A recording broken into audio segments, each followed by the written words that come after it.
Welcome to the 25th episode of Generation Gap Book Reviews. I'm Christy the Mom. And I'm Lena the daughter. In this episode, we are going to be reviewing the book called Ruth No, by sorry. what? I was gonna say not the book, not the Bible book. No, it's a novel. It's a novel called Ruth by Ellen Gunderson Traylor, but But it's based off the book in the Bible. it is biblical fiction Yes. and biblical fiction of the book of Ruth in the Bible. So, I saw it on your shelf and I went, "Oh, it's a book about Ruth." And you were like, "Yeah." And then I was like, "I want to read it." and I owned it because for a very, very long time, Ruth has been my favorite book in the Bible. I really enjoy it. I don't know. I think it comes to life in my head more. I'm imagining a little more emotion and feeling to it than you generally get when you just read the accounts in the Bible. So, a couple years ago, I read another biblical fiction book about the book of Ruth. It was called Redeeming Grace, and because it was a story about Ruth, I wanted to read it. I did not like it. Just put it simply. There are a lot of details about the lives of Ruth and Boaz that we don't know, but I don't really hardly ever enjoy even romances in regular fiction where one of the two people has been married in the past, even if the wife died, because I don't know, I guess I prefer first love, you know. I mean, I'm yeah, not it's saying I never always like romances like that, but I usually don't like them as much. because it's like I always have the question of who does that person love more though, Yeah, and because then you gotta think, that makes me feel bad. even in the best of situations, there's going to be some comparing, and that's Yeah, fine. This is normal. I mean, this can happen in real life, but we're talking about fiction here. We're yeah. talking about something we want I to wanna enjoy. enjoy something.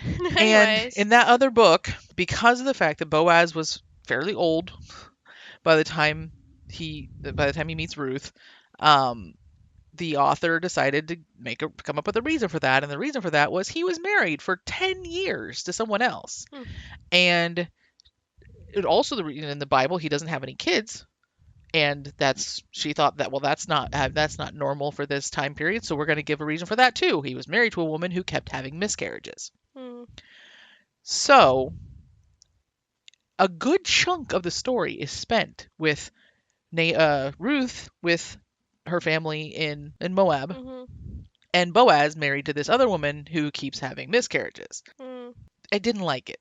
It's not the heart of the story at all. And to make matters worse, in the Bible, Boaz is incredibly trusting of God. And in that other version, Boaz was like struggling hard because he kept his babies kept dying, and then his wife died, and he was like, what is the point of all of this? How good can God really be? And then all of a sudden the switch is flipped because in the Bible he trusts God. So now, well, he trusts God. Well, hmm. anyway. So the author, I think, I feel like should have been better off making some fictionalized, like something inspired by Ruth, but not actually supposed to be the Ruth from the Bible. Anyway, all of that to say, I was really disappointed. And there was at least one other time I've watched a fictional adaptation of Ruth, and it was a TV or a movie, I mean, Hmm. starring Carmen as Boaz, which I thought What? would be really cool because I've seen him in movies and stuff, and it was terrible. I don't remember why anymore. It's been a long time, but it was not good. And I was like, you know what? Maybe I'm just never going to find a fictional version of this that meets my expectations. Maybe my bar's too high. And I looked online. I think I did some research, and some people had suggested this one, and it's old. Like, Yeah.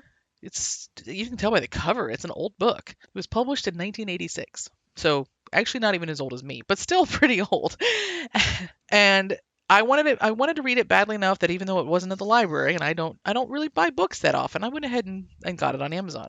If you don't know the story of Ruth, well, first of all, you might consider checking it out in the Bible because that's the actual That's the actual his story. completely the most accurate account. The But accounted story. I will at least say that Ruth was a Moabitess who married an Israelite back in the time of the Judges, I think. Yeah, it's like wait. Joshua Judges. Ruth is right after Yeah, Judges. I think it's during the time period of the Judges So then. yeah, probably. So because there was a man there was an Israelite man who there was a drought the famine in Israel, and so he took his family and go live in Moab. He had a wife and 2 sons. The sons both married Moabite women. Then the husband, the man, and both of his sons died. So it was left with the mom, Naomi, and her 2 daughters-in-law. And Ruth. one of them was Ruth, the other one was named Orpah. And Naomi was super unhappy, understandably, and decided to go back to Israel and convinced Orpah to stay in Moab. But Ruth said, I'm going with you. Your The God will be my iconic. God. Your people will be my people. The iconic lines. Ugh. And back in Israel, they're poor and What was it? When they entered the town, Naomi was like, "Call me Mara." yeah, She was so which means depressed. bitter Yeah. because her name meant something more happy. Uh, And Ruth, she's picking the wheat that was like left on the corners and dropped by the harvesters in a field. yeah. Turns out the field belongs to a The one and man, only. a man who is close enough in relation to Naomi's husband Yeah, something like that. that it's a cultural thing that we don't always understand right now, What but was it that called? he could be a kinsman redeemer to her, which basically means that he could marry her and redeem the family and the property and stuff that Naomi's that belonged to Naomi's husband. I'm not going to get into the details of how all that works because I'd have to probably look it up to make sure I'm saying it Just right, read but the book. That's all you I have don't know how to. well it's actually explained in the book either, but The Bible. I don't know. in the yeah, well, I'm not sure that detail is explained there Then in the look it Bible. up. You'd probably have to go back and look in the law and see how that whole thing Oh, works yeah. or find somebody's commentary. Anyway, And the point is Boaz, who's the man that owns the field, is in a perfect position to could be in a perfect position to fix everything for Naomi and Ruth. mhm. But will he? Dun dun dun dun. Like, isn't it like this is very off course? It's very appropriate, even in that time period, that since God knew what was gonna happen, Boaz didn't have a wife because God was Well, like, that's the thing just about that other Ruth. account is you're I'm not saying Boaz couldn't have had a wife. There's nothing Yeah, saying I don't think he could have had an heir, so it makes sense that he but yeah, there's no I don't we don't have to say well, it didn't make sense in their culture for him not to be married because so surely there had to be something else to it. No, there didn't have to be.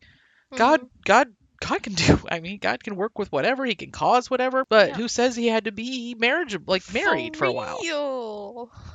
Anyways, I don't know what we're talking about. What did you like about the book? I was about to say that. Ha ha!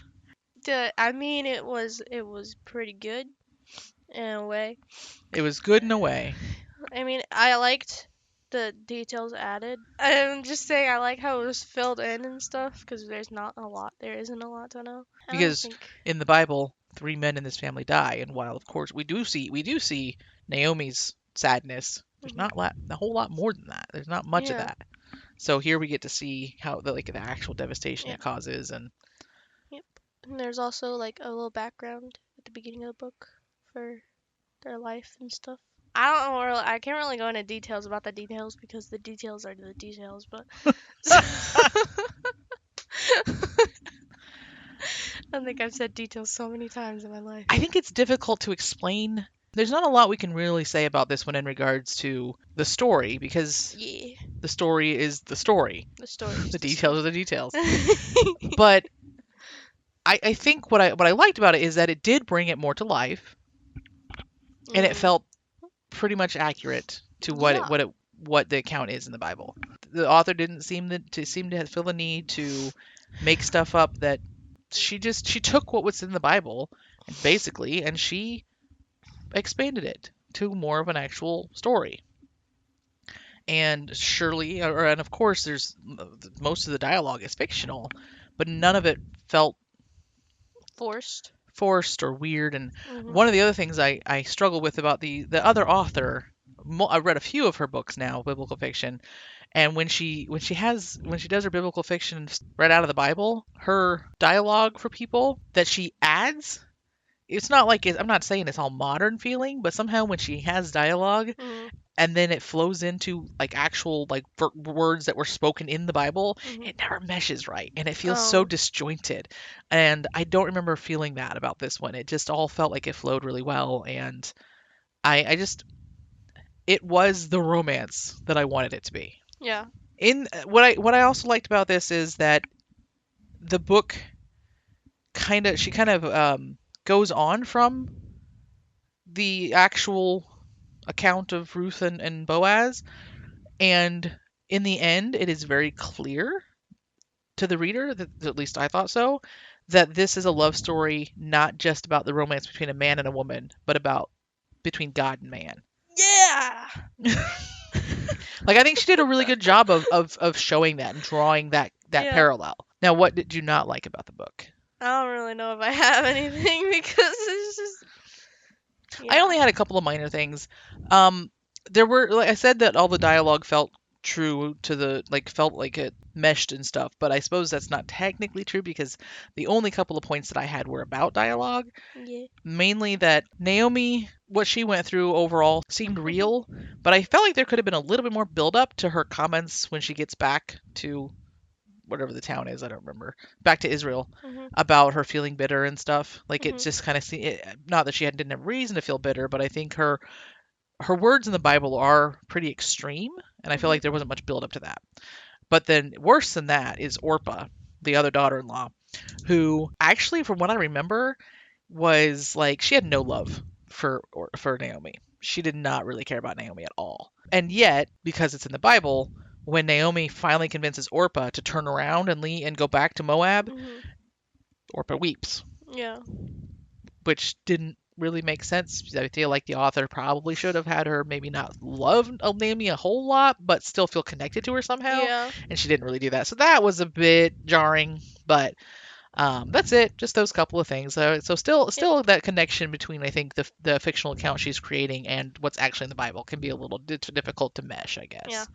So, what do you rate the book? Oh, I gave it 5 stars. Mhm. What about you? 5 stars.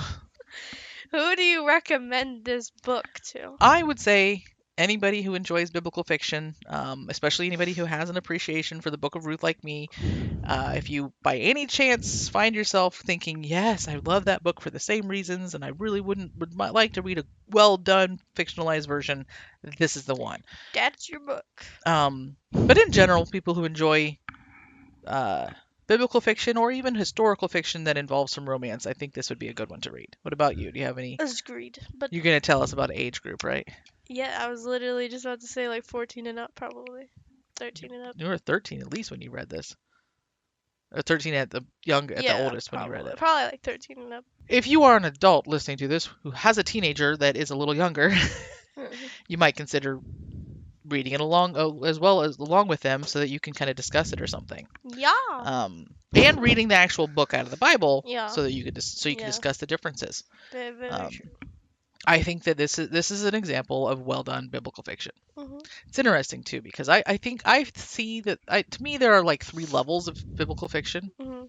There's biblical fiction that just takes place during the Bible times, but isn't Mhm.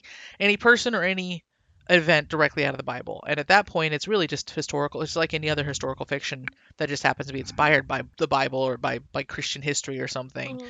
And the author has a lot more leeway. I mean, you still want it to be well researched, like you would any historical fiction, but in regards to what goes into it, it's not as crucial. Then there's what this level is, which is actual people and or events from the Bible where the author needs to make sure they're staying true to the people, but they're still at least talking about people. Mhm. And then there's the tier that I'm at a point where I'm kind of mostly am ready to avoid, and that's biblical fiction that involves Jesus Oh yeah.